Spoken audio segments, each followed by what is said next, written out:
Hello, today's Bible study comes from 1 Corinthians chapter 15, verses 35 through 38, and it reads as follows.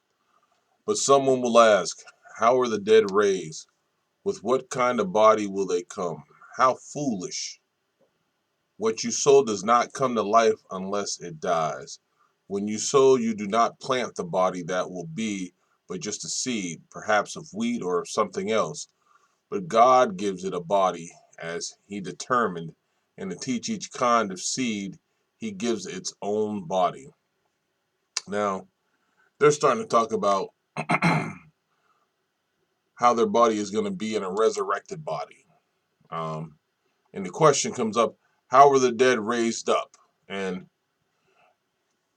Paul kind of, and I shouldn't even say kind of, Paul really doesn't even address um, the answer in this verse um, because he's pretty much saying this statement is pretty much clear to even you. First of all, God raises the dead as he did for Christ. Um, and if you remember, he said this before. And the question is, why wouldn't you know that? You know this. And why do you think that this would be something that couldn't happen when he's created everything? So this was kind of a question that Paul really dismisses as, you have knowledge of this. Why would you ask such a thing? And then they go on, with what body do they come? And this question could be considered a foolish one also. But Paul talks to them in regards to this. And when he does it, it's going to be answered in verse 36. And you notice in verse 36, he starts off saying, foolish one. And he's really saying fools with an emphasis on it.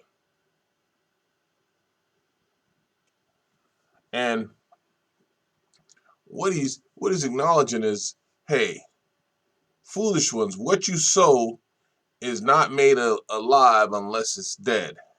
And he's comparing it to, quote unquote, an agriculture thing, or something that they are used to, growing seeds, planting. And he tells them that, hey, just like a seed, which grow into the resurrection bodies, first we have to die. And when you bury the body of a believer, he says that's the sowing part. That's the part that gets planted. And a seed, we're the seed. Um, and as we grow, and when Christ returns, we'll come out of the earth as a resurrection body.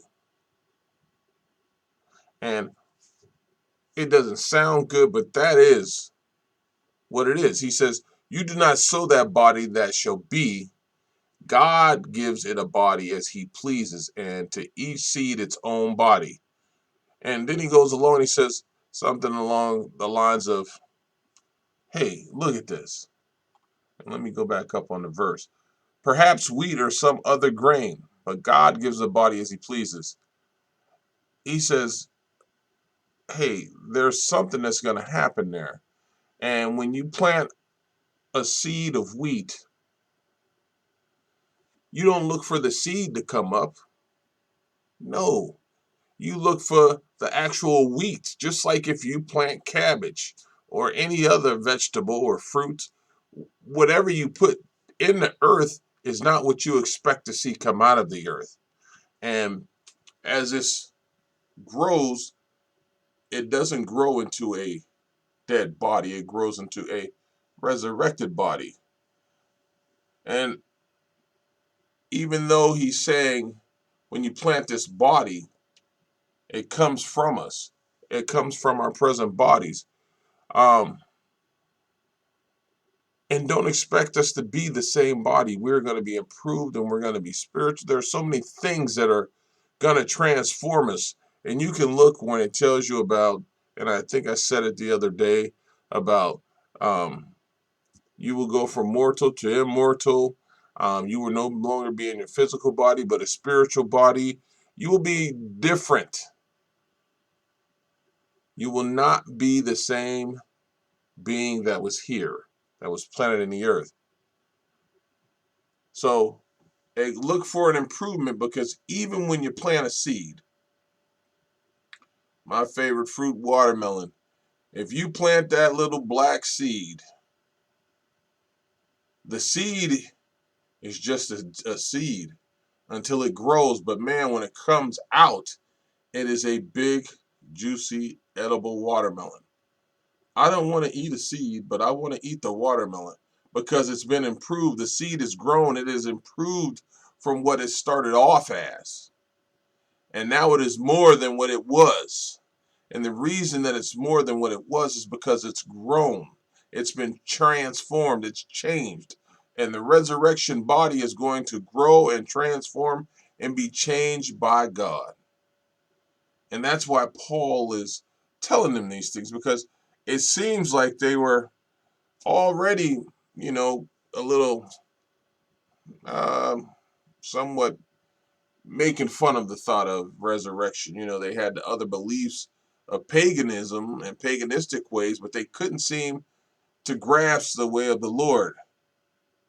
And they're asking all these questions, but Paul is asking them, one, you had problems believing. Two, you know this has occurred. But if you can believe in the paganistic ways, which has no God, no true God, no God that has done anything, no God that has delivered them, no God that has woke them up, no God that has answered the prayer or created anything, how come you can't believe the God that has done all that? So they're having a problem with this.